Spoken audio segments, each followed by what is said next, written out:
Today was the first opportunity for climbers to get an Olympic medal. The 7 male finalists finished their Olympic journeys, which for many began years ago. The eyes of the world were on the men's final, with Google picking up that sport climbing was becoming the top trending Olympic sport. The unpredictable final did not disappoint. As always, the speed climbing was up first, and Adam Ondra was given a pass into the next round due to Bassa Mauem's injury. The Czech climber was on great form and showed visible jubilation as he consistently broke his PB. The major story of the speed was Japan's Tomoe Narasaki slipping in the final round, with Spain's Alberto Gines Lopez taking the win. This had major implications for the rest of the event, and the field was left wide open. The bouldering started by testing the climbers' flashing ability, a teetery slab with a dynamic finish that 5 of the 7 did on their first attempt. A nervous-looking Adam Ondra completed it on his second go. The second problem tested the climbers' dynamic skills, with the USA's Nathaniel Coleman topping it using a flashy toe hook, whilst there were heartbreaking finishes for the others. Boulder 3 was a power endurance test piece. However, greasy conditions made sure that none of the climbers topped the problem. It was the USA's Nathaniel Coleman who won the boulder round thanks to his inspired top of problem number 2. Going into the lead, Mauem, Narasaki and Coleman were tied on 6 points, with Gines Lopez on 7 points. Duffy was on 20 points, clearly regretting his false start in the speed. Veterans Ondra and Schubert were 6th and 7th respectively, with their medal positions looking thin for their best discipline yet to come. In the lead, Tomoe Narasaki put in a strong performance for a non-specialist before Nathaniel Coleman put in the performance of his life to take the lead. Next up was the legendary Adam Ondra, who climbed like a man possessed, and he looked very pleased with his performance, which then put him in the lead. Alberto Gines Lopez was in an extremely good position, having won the speed. He didn't get as high as Ondra, but his performance put him into the lead of the combined results. Jakob Schubert was the final climber and the kingmaker. If he passed Ondra, Gines Lopez would be champion. If he didn't, Ondra would take the gold. In one of the best moments of the competition, Schubert topped the route, giving the gold medal to Spain's Alberto Gines Lopez.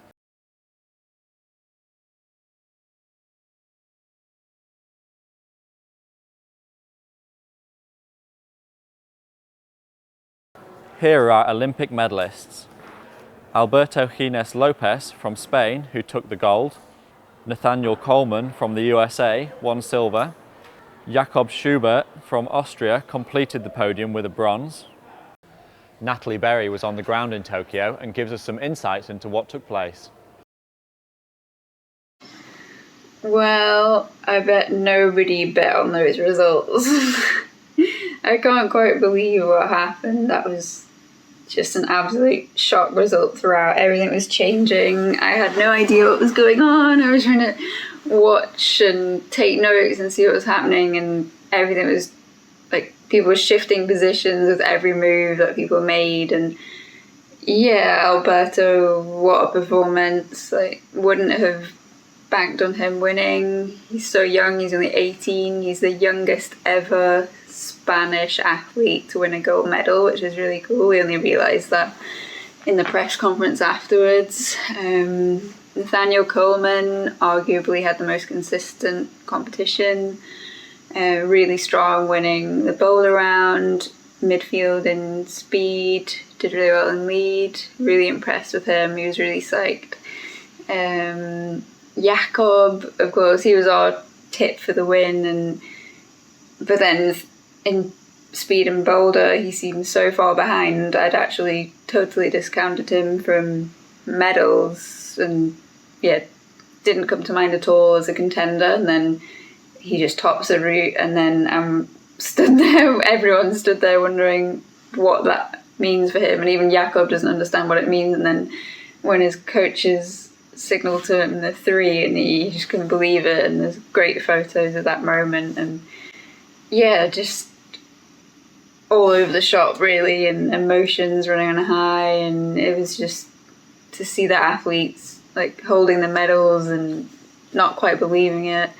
I spoke to a few of them, or got certainly overheard quotes from a few of them. It was so busy in the press thing tonight, just saying like Alberto was speechless. He was like sin palabras, like there's no words. He didn't know what to say, and I can just imagine he just looked in total shock. Andra seemed very... Yeah, he wasn't super upset. He was disappointed, I think, but he was very professional about it in the press area. I got some good quotes that I can put in the report tomorrow from him. Jakob was totally ecstatic, over the moon, like really hyper, and just, yeah, he just didn't expect it. And given that he's 30, 31, he's one of the oldest athletes, and coming towards the end of his career, and to win bronze was more than he expected, I think. A bit of a shame for Tomoe Narasaki in fourth on his home games. I think he had a lot of pressure on him, but I'm not really sure what happened tonight. He just, the slip in speed that cost him. Like, he would have won gold if he hadn't have slipped. Boulder 1, everyone top. Boulder 3, I thought more people. I thought Andra and Schubert might be able to top number 3, but it looked really tricky. Nathaniel said that Adam thought there was a sort of cross-through sequence and then a bump again to the top, but we'll find out from the route setters tomorrow. It looked really hard and quite greasy as well in the conditions. Let's see what tomorrow brings, and hopefully it'll be... Well, I kind of want it to be as dramatic as it was tonight, but maybe slightly less stress would be nice. Route setting is a dark art. The route setters have the power to make or break climbers, and the success of the competition often comes down to them. We caught up with Chief Route Setter for Bouldering in the Olympics, Percy Bishton.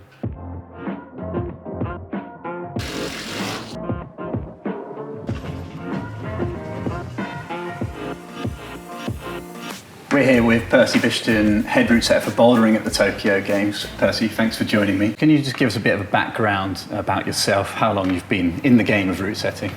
So I'm 49. I've been route setting since I was probably early 20s, so that's quite a long time.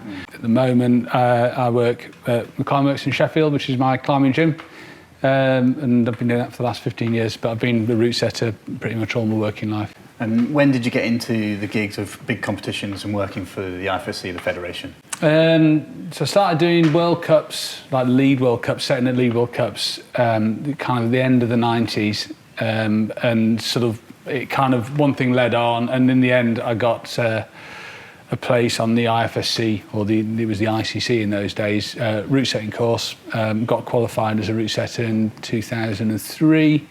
And then I've been doing comps for the IFSC ever since, basically.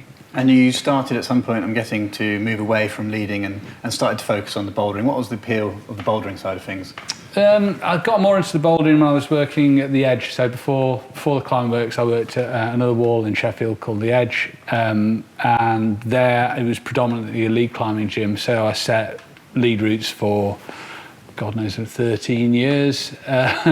I think we worked out at one point I'd Jumar'd 250,000 miles of meters of rope during the time of setting lead routes. So my elbows definitely needed a bit of a change from Jumar'ing.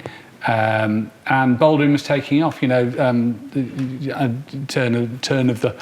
Turn of the century. That makes me sound really old, but like kind of 2000s. Was when bouldering was just starting and bouldering comps were starting, and it was really exciting to be involved in route setting at that point. The development of stuff which we just totally take as commonplace now. Back then there was no bouldering gyms. Bouldering walls were tucked away in the back of lead climbing gyms. There were no volumes, and the development of that sport was, that side of climbing was really exciting. And I've just found it super interesting, like more so than lead. Maybe I just got a bit fed up with doing lead. So to actually want to be a route setter in such a stressful environment, there must be something within the job that draws you back and wants you to be involved in big events and taking on that job as the route setter. I don't know. I think as climbers, we all have some sort of drive to put ourselves in positions which aren't necessarily particularly comfortable. As a trad climber, you might go out and you get on something which pushes you like psychologically as well as physically. And I think that, you know, so in all climbers, I think there's some sort of urge to take yourself out of your comfort zone. And I think comroute-setting is like doing that to the nth degree, because it's very interesting, but it's also incredibly stressful. And, you know, I think the more you do, the more used to it you get. But it's still a pretty acquired taste.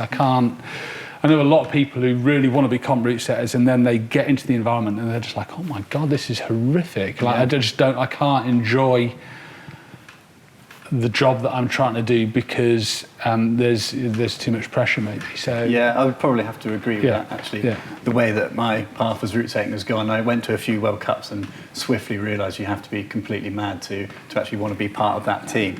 Yeah. But you've obviously done well. You've taken on a lot of events. You've done some big kind of competitions, championships along the road to get here. You got the job for Tokyo. How did that come about? I think it was down to lots of different reasons, you know, why different people are appointed different jobs. But certainly for the Olympics, you know, I suppose it's a big deal from the point of view that it's the first time climbing's being showcased to the world. Because, you know, at the moment, climbing comps, they might be getting bigger and more flashy and whatever, but it's still shown to a very small audience of people who are actually interested in climbing comps. And the Olympics is going to show it to an audience of millions of people who've never seen climbing before. Yeah, so I think that they just need, you know, for the games, you need a balanced team. You know, you need young people who, you know, are strong, have amazing climbing ability to set stuff for the best climbers in the world. Likewise, you need some more experience within the team to try and even things out and to try and, you know, temper that youthful enthusiasm and exuberance for setting incredibly hard stuff. Yeah. You need basically an old grey-haired git in the background saying, oh, that's too hard, you want to make that a bit easier, or vice versa. So I consider that to be my role in the team, as like, you know, like it's a management role, basically, chief route setter. So it's managing the team and I suppose taking responsibility for what happens. Yeah. And with the conditions out in Tokyo being so hot and so humid, almost unbearable just to sit under a tree and drink a coffee, it's that kind of savage out there. The job is going to be really hard, so I'm guessing you've had to do some pretty long-winded preparations. What has gone into the planning for the boulder setting? What's gone into the planning? It would be really, really embarrassing to say nothing, wouldn't it, at this point? Just turn up with a suitcase of holds. That's the one, pretty much. So, I mean, everything's there. The wall's built, it's there. There's a whole huge tent full of every hold and volume you could ever imagine. You know, even the route setting tools, everything is just there waiting for us to go. All we need to do is supply the creative element. So look at the palette of holes and volumes we've got and try and create something which will challenge the athletes and look cool, basically. In most people's jobs, you get a job description, it tells you pretty much exactly what to do. But within route setting, especially as the chief for something that's such a big event like the Olympics, you have to make a decision, essentially. Whether the climbers play along with the rules that you come up with or not is a different matter, but you have a decision to make in terms of the show. How flashy do you make the boulders? How close to the wire do you go with the number of tops? How hard do you make it? And what you make the climbing look like to this new audience? Have you put much thought into that? I think all route setters have an ideal in their mind as to what they want to achieve. But also, I think it's important for the route setters in this, you know, to think about the nature of the comp that we're setting. So in this case, it's the Olympic Games. It's the first time that our sport will be shown to the world, and so people have no idea what it is. You know, if we set all the boulders in a modern parkour style, jumping around, very dynamic, that is what millions of people who watch it will think climbing is. And so that's kind of the route setter's responsibility. You know, we have to try and give people an impression of what the sport is. And so for me, I think, I don't know, we'll see how it goes when we're out in Japan, but I think the responsibility there is to try and show all the sorts of climbing that there are. You know, the wall will give us an opportunity to do that because there's slabs and vertical and overhangs and all the rest of it, and we have every hold you could ever conceive of.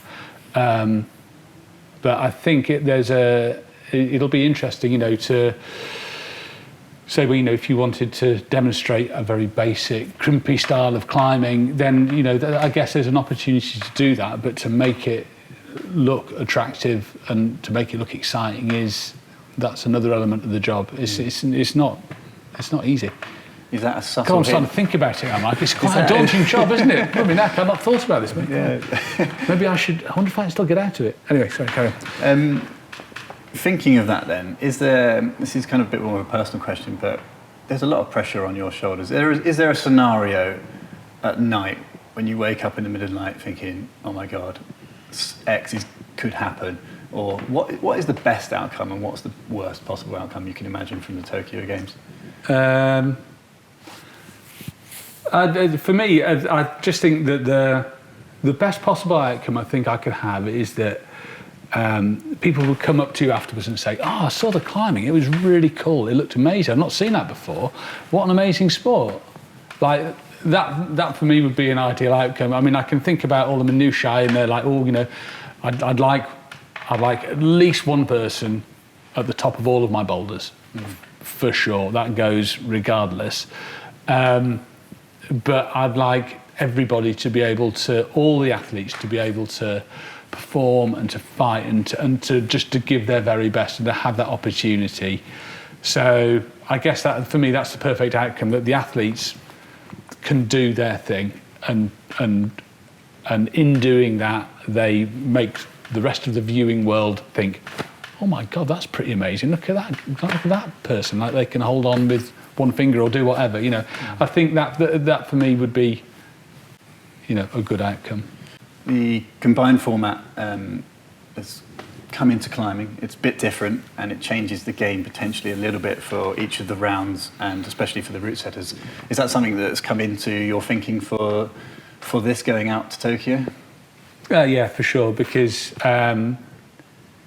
this is the only time we're going to have this event. So in 2024 in Paris at the next Olympic Games, climbing will be in a different format. So the speed, I think, will be a separate event, and then boulder and lead will be combined, and that is a totally different game. At the moment, what we've got is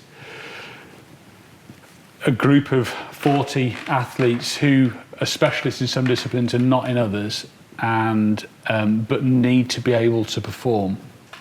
So for speed, everybody can do. Everyone who's going to the Olympics can climb the speed route.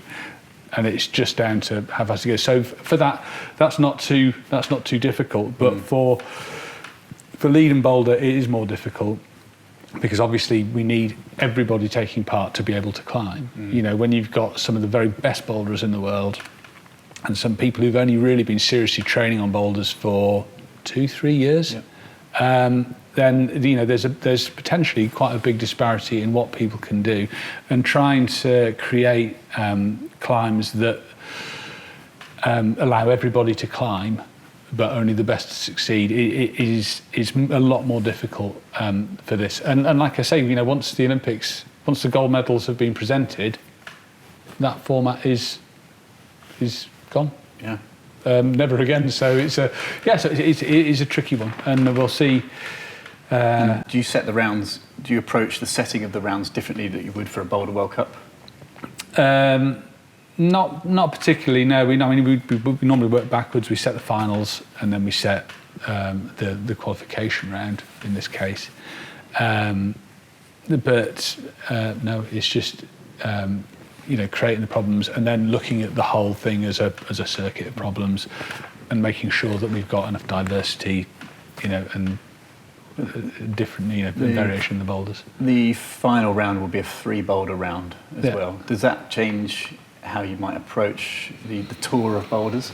Yeah, I mean, basically every climb is an opportunity to take a ranking, if you like. And so having less boulders in the final gives us less opportunity, and that makes it a lot tougher. Obviously, being a combined event, the climbers, they have 3 different events to be split up. But for the, we don't want to have a lot of ties. Ideally, we'd like to use the 7 boulders that the climbers will have in their qualification, their final round, to take a nice clean ranking. But it's a lot more difficult. It's as if the job wasn't more difficult enough. We keep coming back to the, it's not easy, but we have to remember as well. And I think you said before, do you think, do you consider how many tops you want on this and whatever? We do, but we also have no control, which is the problem with, and the unique problem that the route setting job has is that we don't have any surefire way of making sure that something will happen. And that is kind of, in a way, this perverse sort of attraction for the route setting job, is that we don't have any definite surefire way of making something happen. All we can do is give it our best guess, and then it happens. And that's the terrifying thing for the route setter, that you do as best you can, you make the most educated guess you can, you take the opinion of all your colleagues, but then you let 20 complete monster climbers onto it all to play, and and some of them are going to be fired up and can do stuff that you can't conceive of doing in like you look at some of the amazing climbers we've had in the past, and people who are going to the games, Ondra, Tamoa, they can do stuff that we could never conceive of as a solution, and they can do it, and that's kind of the magic. But it's not something that we can make a prediction is going to happen. We just have to try and provide something that it might happen. So yeah, we're doing a job where we're hoping that the athletes might create a little bit of magic on. But when you've put the drill down, you walk away and the final's about to start, are you somebody who is going to be able to watch the Olympic final on the boulders, or are you going to be hiding at the bar? No, I watch. Yeah. I mean, I know quite a few people who do the chief route setter's job, who absolutely they have to leave and go and quiver somewhere or rock gently in a dark corner. But for me, I like to watch and put myself through it in front of the stage. But that's just me. You mentioned that you've been in this game for quite a while now. Yeah. Back in the day, you were turning Allen keys and sleeping in the back of your van, and here we are talking about the biggest sporting event in the world. When you were back then, could you ever imagine having these conversations now? No. No, absolutely not. And it's great the way that the sport has developed, and it's become an Olympic sport. And I think it'll change things. We've already seen the change. You're describing how comps have got bigger and attracting more audiences. There's more money into the sport, and I think it's all good for the sport, and it's all good for the development of the sport. So we'll see.